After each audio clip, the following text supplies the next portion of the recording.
Hello, everybody, and welcome to the post-match show with me, Sab, here on the Clean Bold podcast. Before we get into it, make sure that you like this video, subscribe to the video, to the channel if you haven't already, and give us a follow on Spotify and also give us a follow on Instagram as well. So yeah, let's get into it, guys. We just had one game today, so one match for us to analyze here on the post-match show. That is, of course, England versus Pakistan. And we have one team already now confirmed in the semi-finals. England are the first team to confirm their spot in the semi-finals. And look, we've talked a lot about England actually on this podcast. They haven't been great. They weren't great in the group stage of the competition, but slowly but surely they've started to hit a bit of form. And now they've had two really good victories back-to-back against two subcontinent teams, which is obviously quite impressive. A crazy but a stunning victory over Sri Lanka on the weekend. And then today, a nervy, a tense victory, but a victory nonetheless. They beat Pakistan by 2 wickets, and they are now through to the semi-finals. As what we said on Sunday, because of their win and the fact that Pakistan and New Zealand had a washed-out game, that really put England pretty much with 1 foot in, and a win today would have secured that. They got that win, very nervy one. It was a great game, but ultimately England prevailed. So just to tell of the tape, Pakistan batted first. They'd won the toss. They chose to bat first, and they made 164 for 9. In their 20 overs. Farhan scored 63 of 45 balls. He was pretty much the star of the show. We had some sort of cameos from Baba Azam, Fakhar Zaman with 25, Baba Azam with 25 as well, Shadab Khan with 23. But again, I think Pakistan didn't quite really get going in innings. I mean, they were 27 for 2 at one stage, 73 for 3.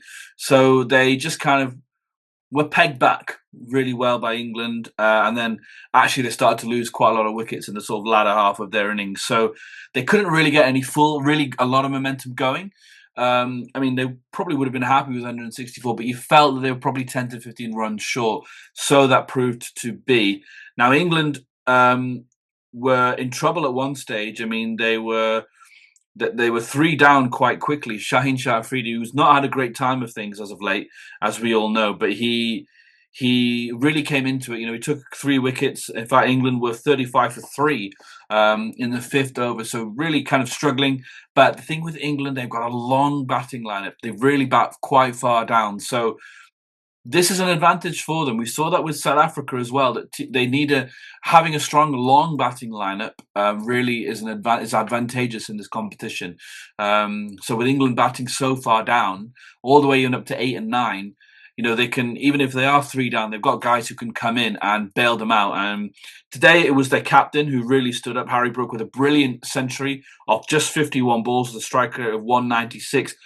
He really steered England home. He batted at number 3 today with an interesting experiment, but it really worked.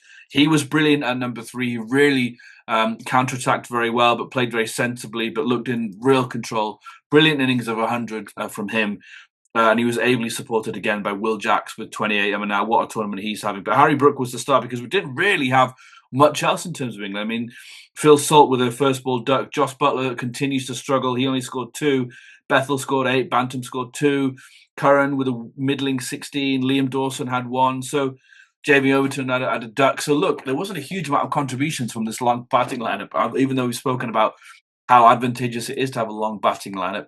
It was Harry Brook. In fact, the commentators actually compared Harry Brook's innings to Ishan Kishan's innings when India played Pakistan in the group stages. That really it's just one person's innings that's defined the outcome of this game.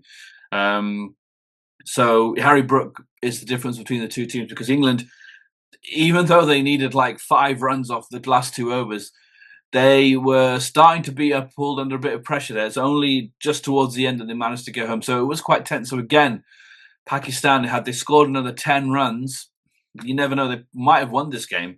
Another 10 to 15, 20 runs, I think Pakistan probably would have ended up winning this game. So these are the fine margins in T20 cricket, and Pakistan are currently not exploiting those margins enough. Look, they still have hopes of getting to the semi-finals, I think, albeit their group situation is a little bit tricky now. I mean, look, Pakistan, they bowled well. I mean, they are a good bowling team. You know, Usman Tariq bowled well. Their spinning unit is a really good one. We didn't see the best of them against India, but they bowled well today. Shaheen Shah Afridi coming back into form is a good sign. They did bowl really well, but with the bat, they just continue to to, I don't know, they just continue to frustrate with the bat. And 164, it was under par. It was 10 to 15 run short, and ultimately that's where this game has been won and lost, because had Pakistan got 10 to 20 more runs, I think they would have won this game. They managed to get England 8 down, but they just didn't have enough runs to play. So they were always just hanging on in the end, even after they got England 3 or 4 down. Harry Brook's innings just made it that England were going to win this game. So congratulations to them. They are the first team that's qualified for the semi-finals. So look, they are peaking at the right time. They didn't have a particularly good group stage. You know, they did lose to the West Indies, who look brilliant, by the way. So there isn't any shame to losing to the West Indies, because they look fantastic. But they won the games they needed to do, but they didn't look great. Maybe they didn't need to. They just needed to do what they needed to do, which they did against Scotland, Italy, and Nepal. Came through those games, and now it looks like they're just starting to peak at the right time as they enter. They are confirmed to the semi-finals. The group situation, let's have a look at it now. So England are on top on 4 points. New Zealand, Pakistan both on 1 point. Pakistan have 1 game left, though. That is against Sri Lanka. So New Zealand really have an advantage now, because the maximum number of points Pakistan can get from here, I think, is 3. New Zealand still have to play Sri Lanka. They play tomorrow, and they have to play England. So New Zealand have a chance to get in, because the run rate is superior to Pakistan's as well. So if New Zealand were to pick up a win tomorrow against Sri Lanka, then yeah, I think that semi-finalists are done and dusted from that group. But if Sri Lanka to win, that will throw everything up into chaos. So yeah, really interesting to see. So a big game tomorrow between New Zealand and Sri Lanka. But as for today, England, they are the first team confirmed for the semi-finals. So congratulations them. Pakistan, they are teetering on the edge, still in it. But they're going to need results to go in their favour. Anyway, this has been Sab with the post-match show. Guys, we're back tomorrow with another video reviewing what's happened with the day. So yeah, make sure you like this video. Give us a subscribe if you haven't. Check out our Instagram as well. We'll have a daily update from me. But yeah, otherwise, guys, I've been Sab. This has been the Clean Ball Podcast. We'll see you next time.